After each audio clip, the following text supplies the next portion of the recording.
Good morning, hello, and welcome back to Fire Emblem, the Scourge of Proxima, a Fire Emblem 8 romhack by the Headband Gang, led by Z-Flare. I am your host, Pandan. Let's get right into it. So last time we beat Chapter 1-2 after an unfortunate death, but now we're going into 1-3, Descent. This is where things get darker and grittier, I'm sure, with a title like Descent. Alright, let's find out. Ooh, I like this map palette. Sigh. Still far ways away from arriving at Castle Proxima. We're losing daylight. Shall we set up camp here? Of course. Rufus, take Garo with you and set up some torches. Ulioth and I will set up a camp here. Understood. Garo, come. These torches won't place themselves. Gotcha. Be back in a bit, you two. Hey, Rufus, can I ride on your horse? I'd rather not injure my horse carrying your bulk. Dude, lots of people just love talking about each other's bulk in this hack. He has bulk, he doesn't have bulk. It's a kind of like an interesting word to use, but it's what this hack wants to do, then go for it. I'll handle the torches furthest from the camp. Hey, what's that supposed to mean? Come on, let's go. Little event there. Ooh, look at these little torches. Permission to speak freely, my lord? Permission? You always speak freely. What's this about? Are you sure about that callback there? I applaud you getting the drop on those men, but you should have sent Rufus or I head first. Going ahead of us left you completely exposed. I didn't have the time to completely think it through. We needed to act immediately or someone could have been injured or worse. It's perfectly understandable, but please remember it for the future. Next time someone could be waiting to ambush you. You worry too much, impy. Oh god. That's literally my job. I don't know if a Fire Emblem character would use literally in this context, but I understand what you mean. Ha ha ha ha, I know. Okay, this is like a text conversation. This game's writing kind of oscillates between like staying like kind of in the realm of Fire Emblem and then like becoming very modern very quickly. Like the ha ha ha's, like I just feel like I'm reading like teenagers texting. Ha ha ha, lol. Will you marry me? Still, you could lighten up a little. That's an order. Please stop saying that. You're no fun. Finish setting up the torches. We'll have good vision through the night. Thanks, Garo. Anyways, Imperial and Rufus will take the first watch while we sleep. Very well, my lord. It looks as though Garo and the prince are asleep. Good. Man, this trip has been much more stressful than I could have imagined. Yeah, no doubt. I've been pretty banged up from all this fighting. Same here, man. Same here. Is it just me or is the prince far too eager to charge the bell? Kind of similar there, like same here. I don't know. It's just... I feel like when it comes to writing...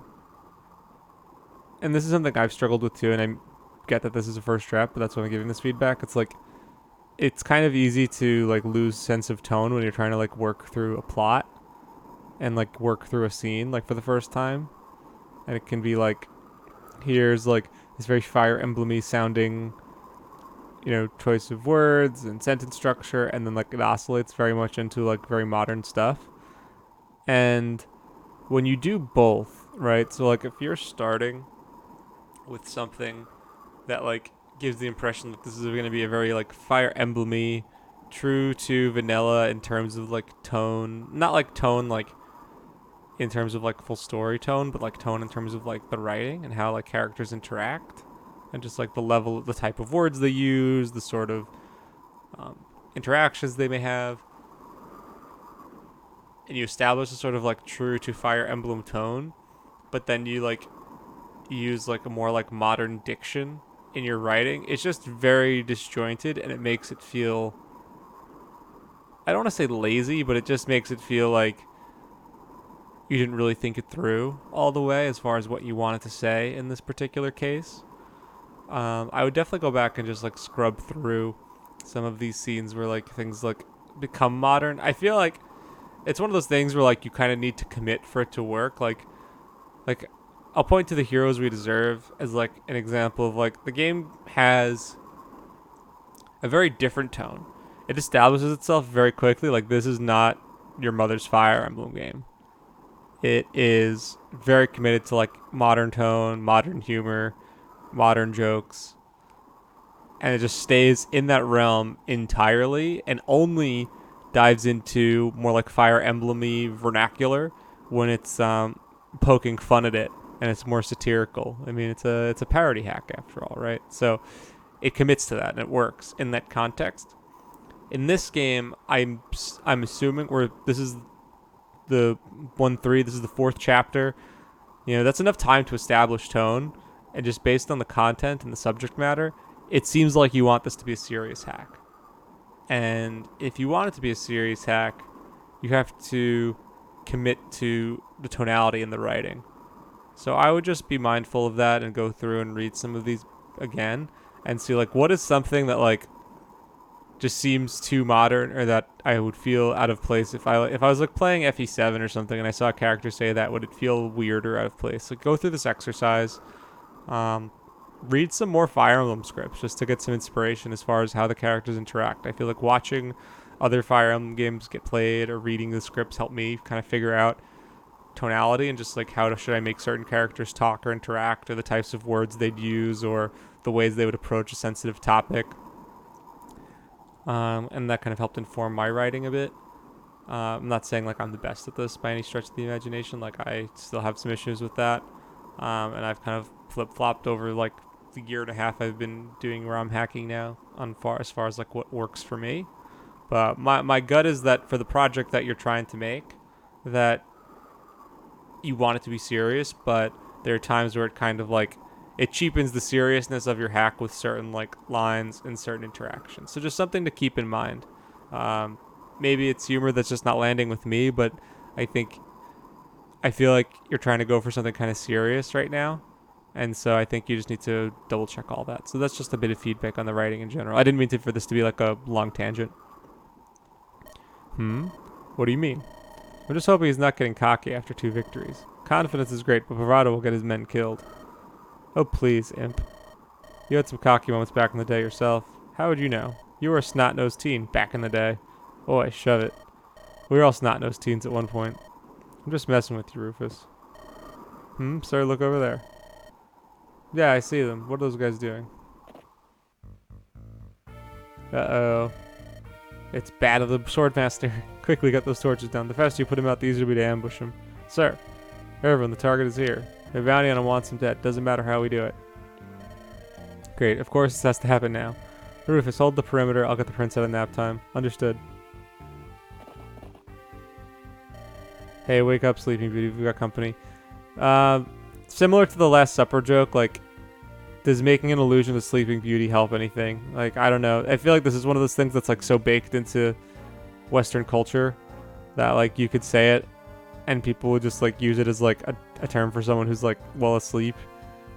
But just, like, the way it's capitalized just makes you think you're referencing Disney. I don't know. Just allusion to things outside of Fire Emblem, I feel like don't really work in the context of Fire Emblem. That's my kind of take on it, but it's very much an artistic choice. And I don't think it's Prince Charming. Yeah, see, like, this is not crazy about that. There's better ways you could go about, like, making Imperial kind of sassy when he talks to Ulia. Yawn, what are you talking about? Seems some people are hunting us, probably the same men from before. They dare raise their swords against us, they'll pay greatly for their transgression. Sir Imperial, wake up Garo. We shall wipe out these scum. My lord, I can barely see the enemy. I was only able to see their silhouette from the light of the torches. It's as I feared, they're taking out the torches. The more we lose, the harder it'll be to see. Light or dark, these scum are no match for me. Light or dark, don't be dim. Think for a moment. If we don't use the light to our advantage, the enemy will overwhelm us. Understood. Men to arms. Alright. So we got Derek. A respected mercenary hired to kill the group. Just killing the group. Okay, he's got a steel sword. And we got to escape too. This is neat. Fog of War escape chapter. Yes, this is the kind of stuff that I'm into. Alright. So, I think the plan will be throw Imperial out into the open.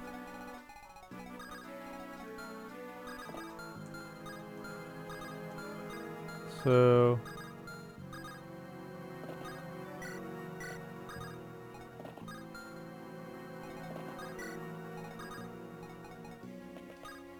Okay, this didn't work as well as I had planned it. Oh, there's a guy over there. Priorities first, crew. Take out the torches and they'll be blind. After that, the easy game. No, the torch.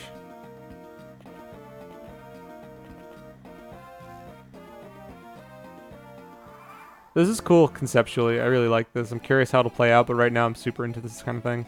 I'm curious like what you did to like generate the torches. But definitely into it. So let's see here.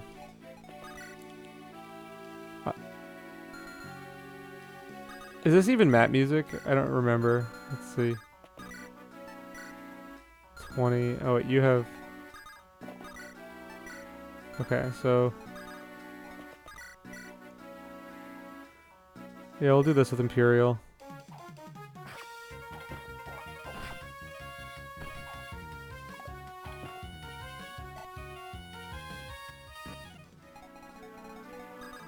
Let's see, this is... Okay, I think Ulia... So he missed one. Ulia can do that. Alright, so let's try this. We'll do Ulia up here.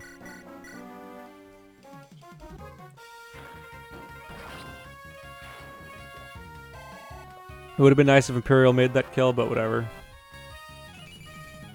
A little extra bulk on him. Let's go.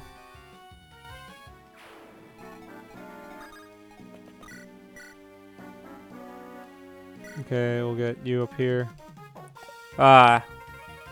That hurts. Okay. I would have liked battle preps since I just had a shopping chapter, but I get it.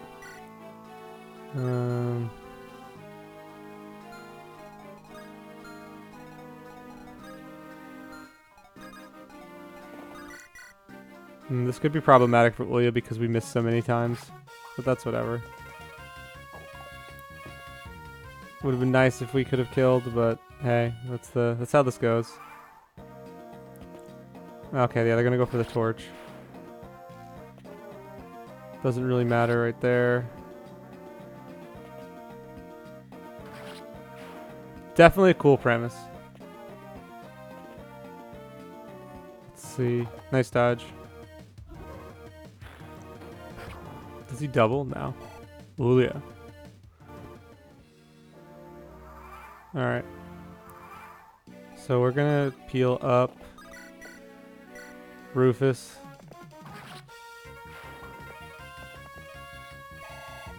I'm gonna have to try and get Gara the Iron Axe because his hit rate is too garbage with the Steel Axe.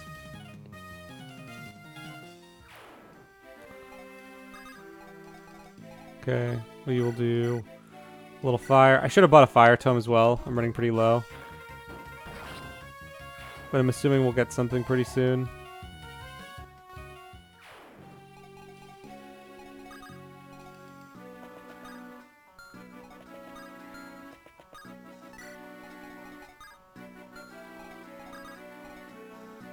Okay, let's supply.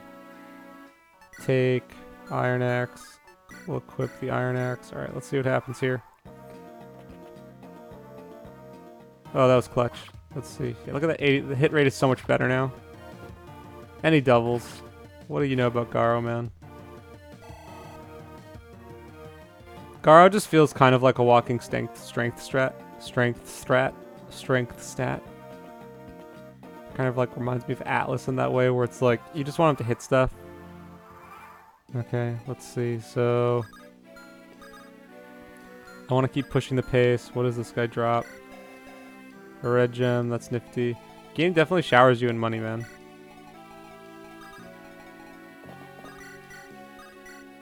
Okay, so you can do that. You can do that. That's pretty nifty.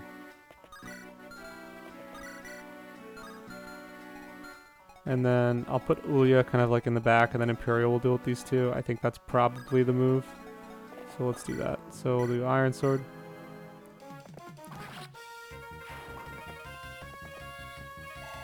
I do love Fog of War. I think this is well documented at this point.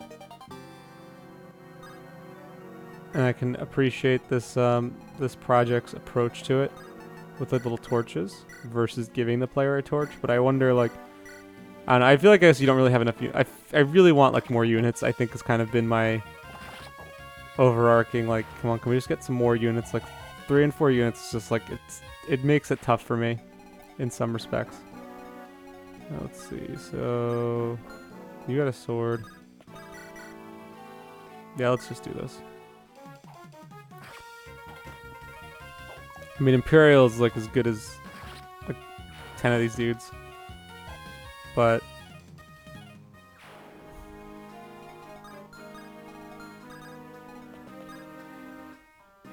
okay, let's do that. Keep him out of range. This chapter definitely feels pretty well paced right now. I definitely feel pressure, like so much more pressure than the last map. So like you see the enemies coming from behind, they're destroying the torches, you have like a semblance of what's coming, but not really. Those nice little gains for him. It does feel weird that they're like going after torches that are like behind me. Like right there, like that seemed a little odd that he would chase down the torch and now like I'll be well out of his range. And if I can continue to push the pace as I've been, then it probably won't be too much of an issue. Like, I'm curious if these guys will actually catch up to me that are, like, going behind me and destroying torches. Let's do supply.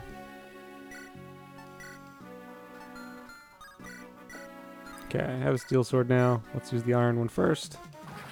Rufus.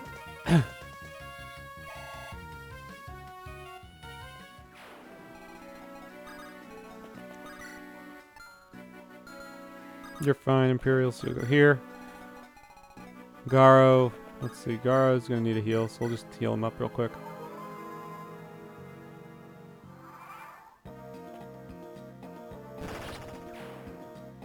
I wonder if the little village was visitable. I should have checked. But if not, not the end of the world. Alright, so let's see. Can we just one-shot this dude? Oh, we're so close to one-shotting him. What about you? Can you one-shot him? So close. Okay. Imperial probably 1 rounds, but we'll do this. I'm not crazy about putting him into the spot in the open, but that's why we got... Let's see. Can Rufus just do this with the iron axe? Yeah, let's do it. Oh, he doubles too with the iron axe. I should have checked that first. That's fine. Garo, man.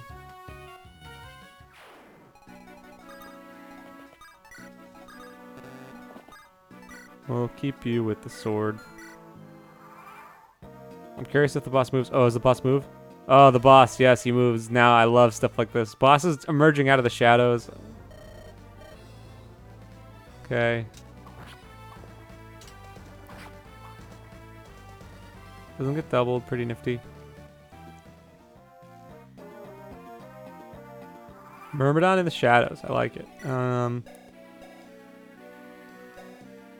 He feels like kind of weak, but I get that you want it to be fair, kind of given that he's coming out of the fog. Like, it'd really suck if he doubled you and you died, but like, you do get to see him. Okay, Ulya can get this kill. Yeah, we'll give this to Ulya. No quote with him, but nice kill. To fall to you. Derek, toast, bud.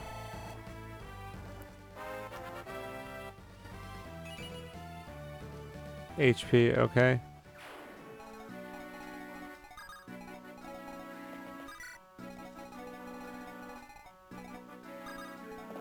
Let's just do this just to see if anyone comes out from behind. We're ready to receive them. Yeah, there we go. Okay, let's see.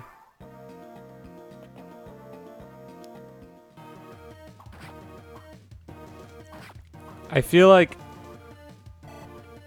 part of me thinks this about escape maps in general, and one of the things that can make them difficult is that if you just committing to the sword right now, committing my life to the blade, studying the blade, Rufus, defense, okay, it's fine. Yeah, I find with escape maps that if the enemies that are chasing after you aren't super scary, then it's easy to just kind of like camp out and deal with them, or if they're not like super numerous. So we made pretty quick work there. Not to seize. He's dead. The Lord, the enemies. If I recall, there's an old fortress in that direction. They may be based there. What are your orders, sir? We'll pursue and wipe them out. Perhaps we'll find information from our assailants. No, no, no. Hold on a minute. You're being reckless here. You've been fighting non-stop for days. You need to rest. You'll surely die. You're barely a whelp. You can talk about sieging a fort when your fire magic burns more than your bravado. Imperial, did I stutter? I am your prince. You'll follow my orders. Ulia, he's like, I'm the frickin' royalty here, bud. We need to do this while they're weak, before they have time to recuperate. I won't have any more insubordination from you. Sigh, very well, my lord. Don't complain we have a sword at your throat because of your foolishness. Alright, so that was book 1-3, Descent. Pretty quick chapter, honestly. Quicker than the last one. I liked it conceptually. I felt like at first the pacing was good, and then all of a sudden it just like kind of ended. I would have liked a little bit more pressure from the backside.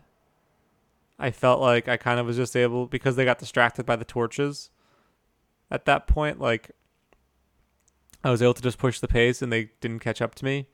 And there was nothing really by the boss, like that was scary. Like maybe if there was like another generic like standing near the boss that like would have charged at me as well, that could have been interesting, or another two. And I would have had to like think about like how I deal with all of them. Maybe one of them has like a Zenbato or something like that, or a Lance Reaver to make it hard for Imperial to deal with him, that kind of stuff. But conceptually, I think it's very cool. I think it's a nice first draft of the map. But I think there's some more you can do with enemy placement and tweaking the mix of enemies, putting some more powerful stuff coming in from behind. If it fits thematically, I think that's the best. Because otherwise, like, there's nothing stopping me from just camping there with Rufus and just trying to like pick them off one by one as they charge it at me and just farm, which I'm sure a lot of people will do. Which feels really weird in the context of an escape map. So maybe add a timer or something like that. That could help immediately.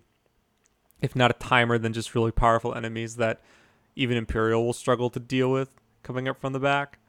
That would be my way to kind of improve the map a bit. But conceptually, very cool. I like the torches. The layout was neat. The aesthetic of the map was cool. The concept with the torches was really fun. Yeah, like cool map. But definitely a little bit of work you can do to tweak some of it. And that's really all I got to say on that one. So I'm just looking forward to getting more than like 4 units at a time. It's been 4 chapters and I'm still only commanding 4 units. It just feels really like I just want some more units to work with at this point. But that might just be me.